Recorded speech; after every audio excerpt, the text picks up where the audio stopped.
আমরা আমাদের শহীদদের সাথে বেঈমানি করব না, জুলাই যোদ্ধাদের সাথে বেঈমানি করব না, 18 কোটি মানুষের সাথে বেঈমানি করব না। আমরা মহান জাতীয় সংসদে বলেছি, সমুদ্রের ঢেউ উপলব্ধি করার জন্য বঙ্গোপসাগরে যাওয়ার দরকার, ঢাকা থেকে সিলেট আসলেই তা বোঝা যাবে। আমরা চাই অবিলম্বে 6 লাইনের এই রাস্তা সম্পন্ন করে জনগণকে স্বস্তি দেওয়া হোক। আদৌ তারা এই দাবি বাস্তবায়ন করবে কিনা আমরা তা জানি না। যেহেতু তারা সরকারে আছেন, এই জন্য দাবি পেশ করে গেলাম। শুনেছেন যে আজকের এই বিভাগীয় সমাবেশ আমাদের শেষ সমাবেশ।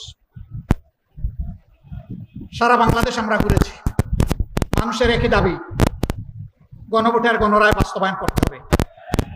আপনারা উভয়ে ভোট চেয়েছেন, সরকারি দল ভোট চেয়েছেন, বিরোধী দল ভোট চেয়েছেন, আমাদেরকে হা ভোট দিতে বলেছেন, আমরা হা ভোট বিজয়ী করে দিয়েছি।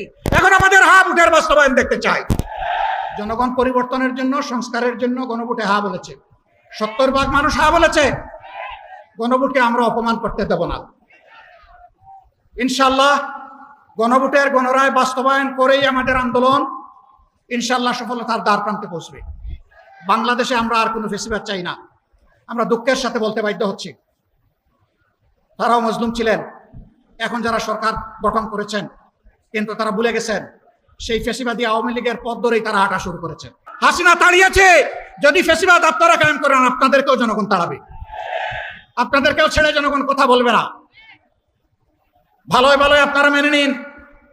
যদি না মানেন তাহলে ইনশাআল্লাহ তাআলা লাজিম এই দেশের মানুষ জীবন দিয়ে পঙ্গুত্ব বরণ করে গুলি খেয়ে শিখে নিয়েছে মুক্তির পথে কিভাবে হাঁটতে হয়।